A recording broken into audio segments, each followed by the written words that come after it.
Now, it's a very important evening tonight, so I thought I'd make an effort. I've had help though. See, I'm very badly colourblind. You might not know this. So my girlfriend and colour carer kindly picked out this outfit for me, just so I wouldn't look completely ridiculous in front of you all. See, the problem is, when you have a beard this awesome, people are always feeling inclined to come up and comment on how you look. And I've had more than my fair share of run-ins with all those pagonophobes out there.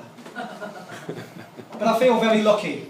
My girlfriend loves my beard, and I love my beard.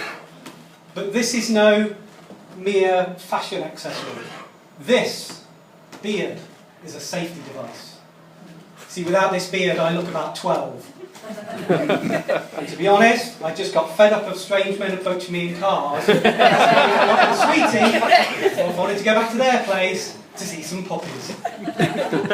But perhaps my greatest run-in with a beard detractor came as a result of online dating. Now, a couple of years ago, you might not believe this, but I was single. And I decided to give online dating a go, because it's kind of try before you buy. You get to see the pictures, and you can have a bit of a chat before you meet up. And my first ever online date went like this. We chatted, we're there, we're meeting up. She comes up to me, and she goes, "Oh, good grief! I absolutely abhor beards!" Nowhere in her profile did it say she was a time-travelling Victorian. And also, she'd seen a picture. I'm like, what the fuck? I wasn't going to shave it off just for one date. But anyway, I persevered despite that bad start to online dating.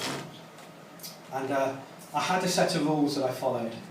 And ladies, and even the odd gentleman, if you ever got to date number 2 with me, you were going to get an invite back to my place. And it was an invite back for coffee. I'm not reckless though, it's only cheap instant coffee. If you want the posh stuff, you've got to make it to date number 5. But anyway, I'd had one successful date, and the lady had agreed she wanted to see me again. I was as shocked as you are now. So I followed my rules. I said, "Do you want to come back to my place?" She agreed. Tasty hot beverage time it is. We get to the kitchen, and I put the kettle on. Water starts to boil. I put in the cheap granules. Now, I'm not sure if you're aware, but by the time you get to second date, every now and again, something can slip out that maybe we didn't entirely want to. And that happened on this date.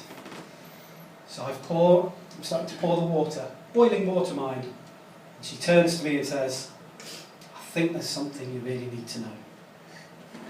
How I kept my composure, I don't know, because I'm thinking, fuck, she's a ladyboy, fuck, she's a ladyboy, fuck, she's a ladyboy. Didn't spill a drop. I passed her the cup, she takes a sip.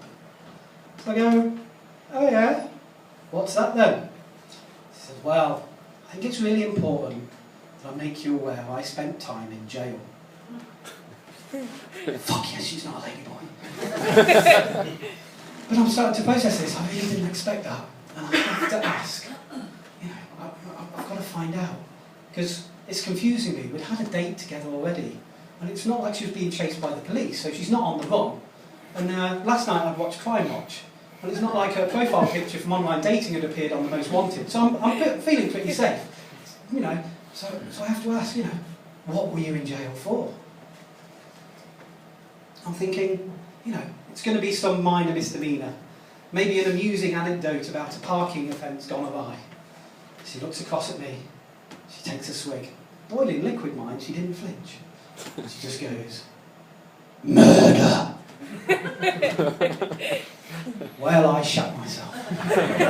I've never necked a hot liquid so fast in all my life. Bang! I slam it down. I encourage her to do the same, and then I very carefully and politely ushered her out of my place. I slammed the door behind her, I bolted it, I smashed my phone, and I went into witness protection for 6 months, just to make absolutely sure.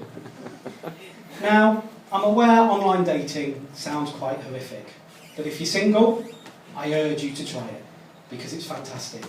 You'll come away with some great stories. You'll meet some absolute fucking nutters, but you'll come away with great stories nonetheless. And I'd like to end with another first date story, because again, I had rules to follow, and I always believe that the best way to end your first date is with a polite peck on the cheek. Because for me, that says, thanks for spending time with me. I've enjoyed your company. I'd really appreciate it if you'd give me a second chance. Okay? Back on the cheek. Don't go in with tongues. That's not first date material. Okay? Keep that beast chained up. So anyway, I've had this first date with a very lovely young lady. We'd got on great. We shared similar tastes in music. She loved beards. She laughed at my jokes. I laughed at hers. I laughed when she fell over. She wasn't upset that I laughed when she fell over. But sadly, the date had to come to an end. So I go for my closer. I start to move towards her cheek. And I can see that lovely piece of cheek that I'm aiming for. I've sighted my target. I'm like a homing missile I'm going for. Now when you go for the peck, and you can feel free to use this, you've got to do the tilt. I tilted. And here's how good this date was.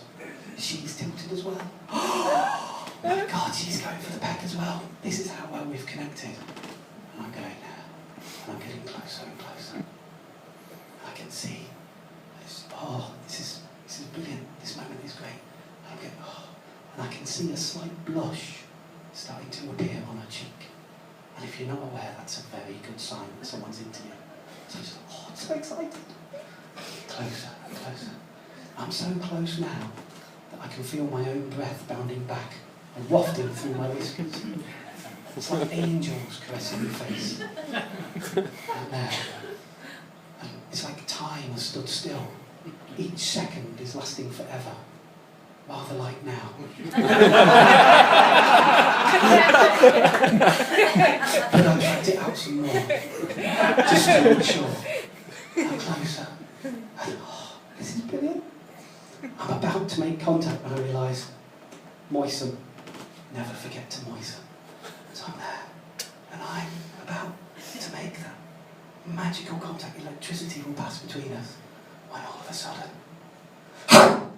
her teeth have sunk into my cheek. And she's biting my cheek. Now, at this point, I was thinking pretty much what you lot are.